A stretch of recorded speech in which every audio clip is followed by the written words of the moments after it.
Hey there! Final Fantasy XVI's release is coming very soon. It drops on June 22nd for PS5, and the demo just released a couple of days ago. I got to play through it yesterday, and it's fantastic. I'm super excited to get my hands on the full game. But in order to celebrate its release, I thought it'd be appropriate to count down my top 16 Final Fantasy moments throughout the entire series. So this is my personal list. I'm sure some of you are going to disagree, but feel free to let me know in the comments down below what moments that you think that I missed. Anyway, let's get to it. Kicking off the list at number 16 is the Final Fantasy IV Red Wings opening sequence. Final Fantasy IV is a classic with a memorable story with a whole lot of twists and turns, but perhaps the biggest underlying theme of the whole game is Cecil's moral dilemma and transformation from a Dark Knight to a Paladin. And I feel like the Red Wings opening sequence does a great job of foreshadowing this, and also it has probably my favorite song on the entire soundtrack. I love the Red Wings theme, and it's just an outstanding start to a really good game.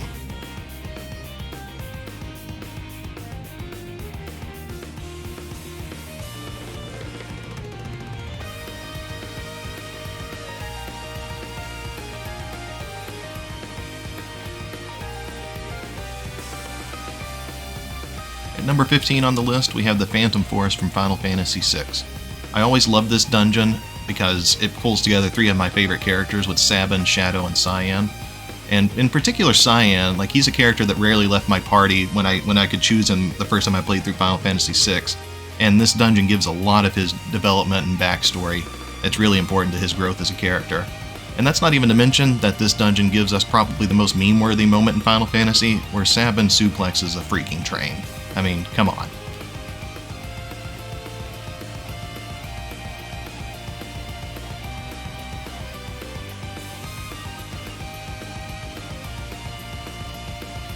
At number 14 on the list, we have Squall's Spacewalk from Final Fantasy VIII. Now, Squall just watched the love of his life just get flung into the far reaches of space with little hope of survival, and only he can bring her back.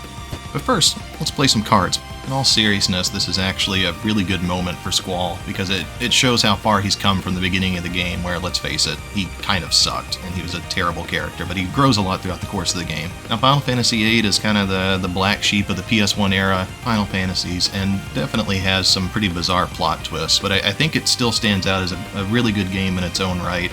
And I think that the space sequence is probably my favorite part of the game, just because it feels so random in Final Fantasy. Like, like it's a more modern game in 8, but all of a sudden you find this, secluded nation with highly advanced technology, and you go up to space in this really cool spaceship.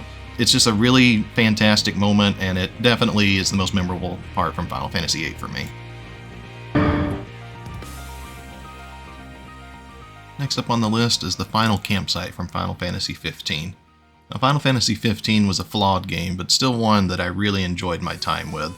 In particular, the cast of the four main characters, you really feel like you get to know them throughout the course of the campaign. You feel for what they're going through. And you're already gut-punched from the ending of Final Fantasy XV, and then the credits roll, and you're hit with the final campsite that happens right before the end events. And it's just the perfect way to cap this sad but amazing story of four friends traveling together.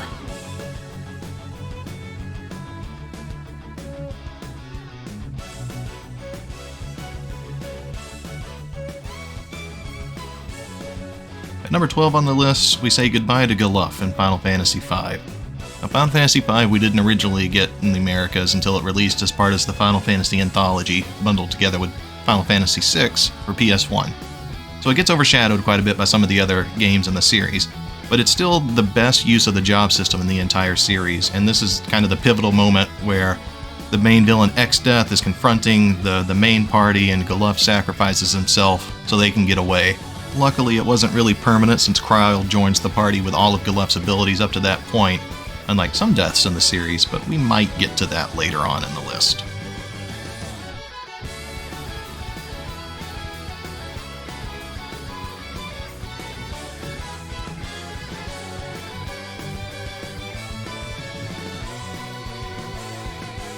At number 11, we have the Garuda fight from Final Fantasy XIV, specifically A Realm Reborn.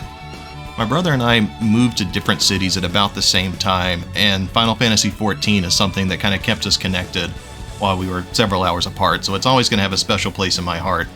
And many late nights and fond memories were made playing through this together with him.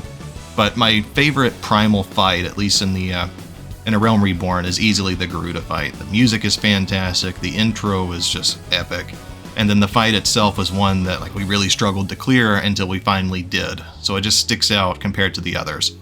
So I got a little bit into Heaven's Ward, haven't finished it or any of the future expansions, and I keep hoping to get back into it, but it's just hard to jump into a MMO when I have so many games already in my backlog. But hopefully soon I'll jump back into it and be able to clear some of this great content.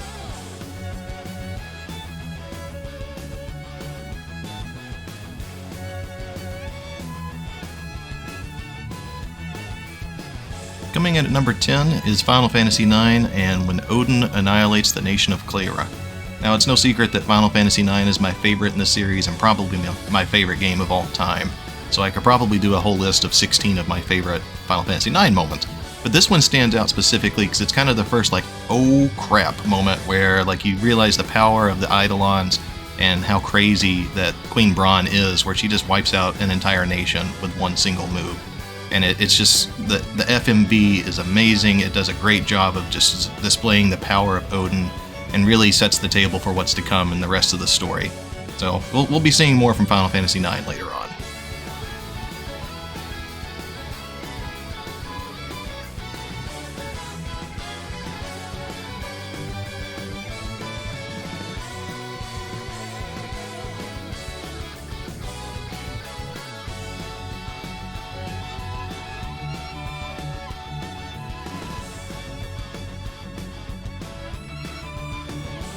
Next up on the list is the iconic opera scene from Final Fantasy VI. If Final Fantasy IX is my favorite in the series, then 6 is a pretty close second. I love the cast of characters, it's got such a great villain in Kefka, but this moment in particular really pushes what I think the Super Nintendo was capable of at the time, between the music and just the whole cutscene is just incredibly well done.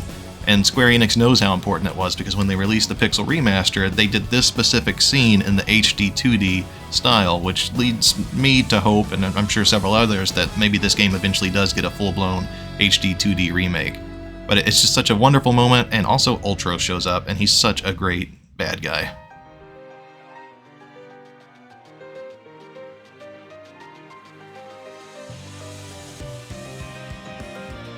Next up at number 8 is Auron's speech from Final Fantasy X. Final Fantasy X is a masterpiece, I think, and easily the best Final Fantasy game on the PS2, if not the best RPG on the PS2, period.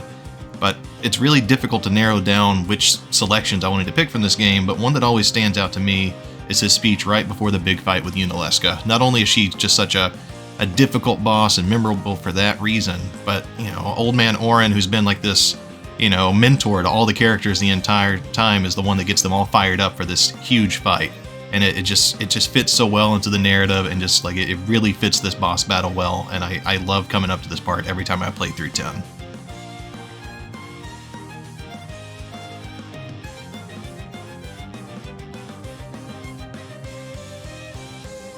Coming in at number 7, we have the opening bombing mission from Final Fantasy VII Remake. I'm not sure there's been a more anticipated Final Fantasy game, dating back to 2005 when Square released the PS3 tech demo showing updated graphics for Final Fantasy VII. I mean, how do you remake a classic that's as beloved as Final Fantasy VII? But Square absolutely knocked it out of the park with the remake. It's so well done, and it's hard to narrow down my favorite moment from the game, but it's gotta be the opening sequence. I mean, it's so iconic from the original game, and they do such a great job of updating the graphics and really matching the original cinematics to these new updated versions that showcase, not Lego blocky characters, but beautiful next-gen graphics. And you get to see some of the Avalanche members and Cloud with the Buster Sword in action. It's such a great way to kick off a fantastic remake, and I cannot wait to get my hands on Rebirth Part 2.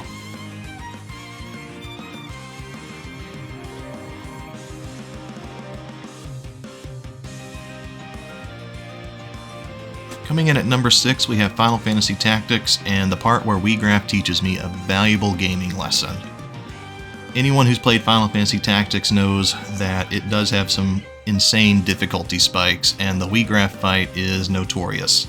If you only have one save slot and you've saved over it, and you go to the Wiegraf fight, you are basically hard locked into that battle with no way to grind or really change your strategy, and you're going to get a lot of game overs and maybe have to restart the game like a childhood public enema had to do.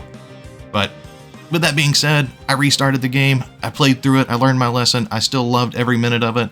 I know I said 9's my favorite, and I really love 6, but Tactics is up there too. It's such an amazing game, and I hope to God that the Nvidia leak is true and we do get a true Final Fantasy Tactics remaster, because the game needs it. It needs to be on modern platforms.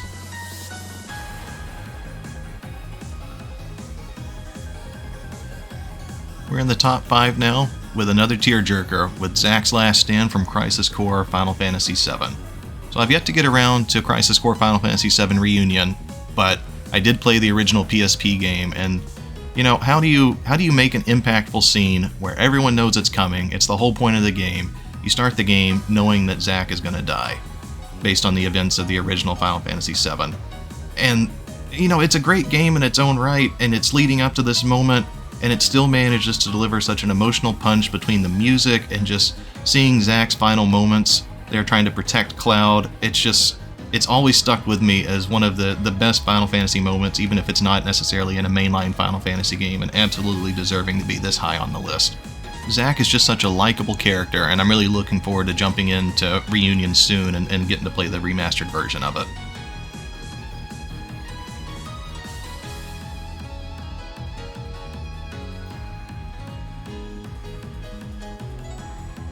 At number 4 on the list, we have Kefka's World of Ruin from Final Fantasy VI. Yes, we're back to Final Fantasy VI again. How many games have you played where the main villain actually succeeds and gets what he wants? He destroys the world. The world of balance is gone, and the rest of the game you're in this broken down world where the characters are all separated and you have to come together and reform your party and then try to save a world that's already dying. Kefka was already so memorable because he's completely insane and has that ridiculous laugh that just sticks with you, especially playing the Super Nintendo version. And it's just so crazy that he actually succeeds in his goals. So it really is the standout moment from Final Fantasy VI, and whatever you do, don't leave the floating continent without Shadow.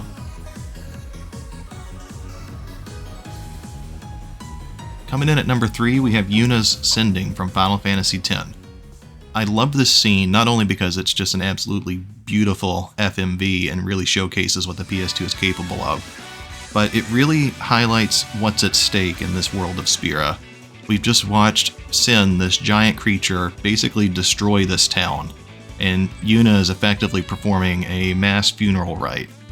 And this is a common occurrence in this world, and it really puts into perspective how important the pilgrimage is for your group and how important it is to defeat Sin.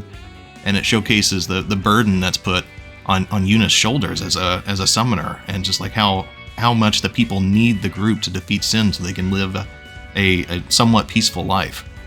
And it's just such a beautiful scene and so well done, and that's why it's my favorite moment from Final Fantasy X.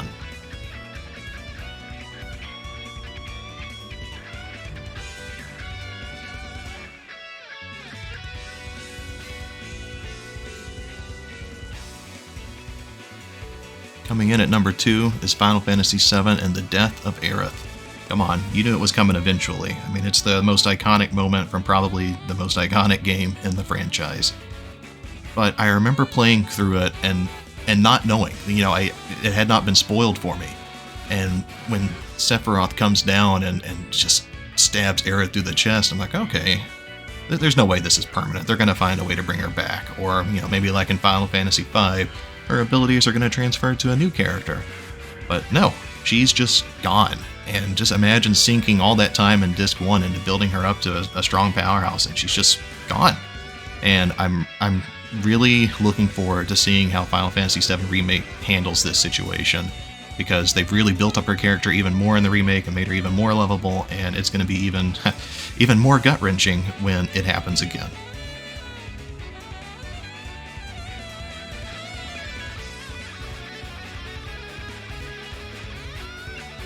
And here we have it, my favorite Final Fantasy moment. And of course it's a Final Fantasy IX moment, but Zidane is not alone. You know, this game has such a lovable cast of characters, and for a game that starts off so happy-go-lucky and easygoing and whimsical, it sure gets dark later on. I mean, a good subtitle for this game would be Final Fantasy IX: The Existential Crisis between Vivi and Zidane. I mean, Zidane's essentially found out that he was created to destroy the world, and his entire existence up to this point has been a lie. And it puts him in a very dark place, and for such a fun-loving and the character that tied everything together during tough times, it's hard to see him like this. And then to see the other characters step up and snap him out of his funk and bring him back to, you know, who he is and remind him of, you know, you're not a monster. It's just such an emotional and well-done moment. The music is fantastic, and I couldn't think of a better entry to put at the top of this list.